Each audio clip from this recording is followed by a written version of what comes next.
Assalamualaikum warahmatullahi wabarakatuh. Waalaikumsalam warahmatullahi wabarakatuh. Kami segenap keluarga besar EPR Gardu 402 Gober, Grogol, Jakarta Barat mengucapkan banyak terima kasih kepada Ibu Dewan Dia Istiqomah. Semoga sukses dan kami siap mendukung kemenangan Ibu Dian Istiqomah.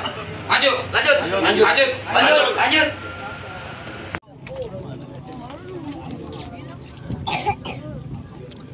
Mereka tahu.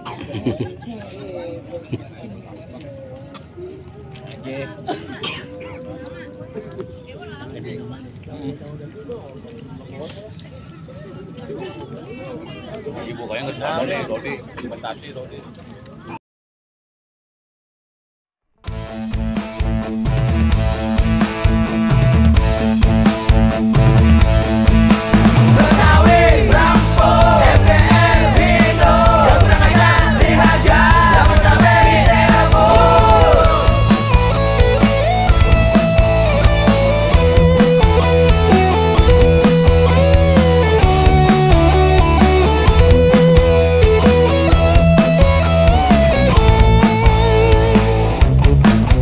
Siapa yang gak kenal sama EPR?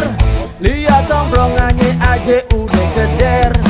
Kalau musuh emang pantang dia cari, ada yang jual terpaksa dia beli. Ondel-ondel yang jadi lambangnya, kudu kita jaga kelestariannya. Jangan sampai kita punya budaya terus hilang kagak tahu juntungannya. Kudu taat sama agama, karena itu emang udah semboyannya. Kalau ngelangkah baca bismillah, minta restu ame yang maha kuasa. Jangan takut orang mane-mane, karena dia kagak mau kerjasama. Kalau dia pada kagak suka, suruh aja pada minggat ke kampungnya.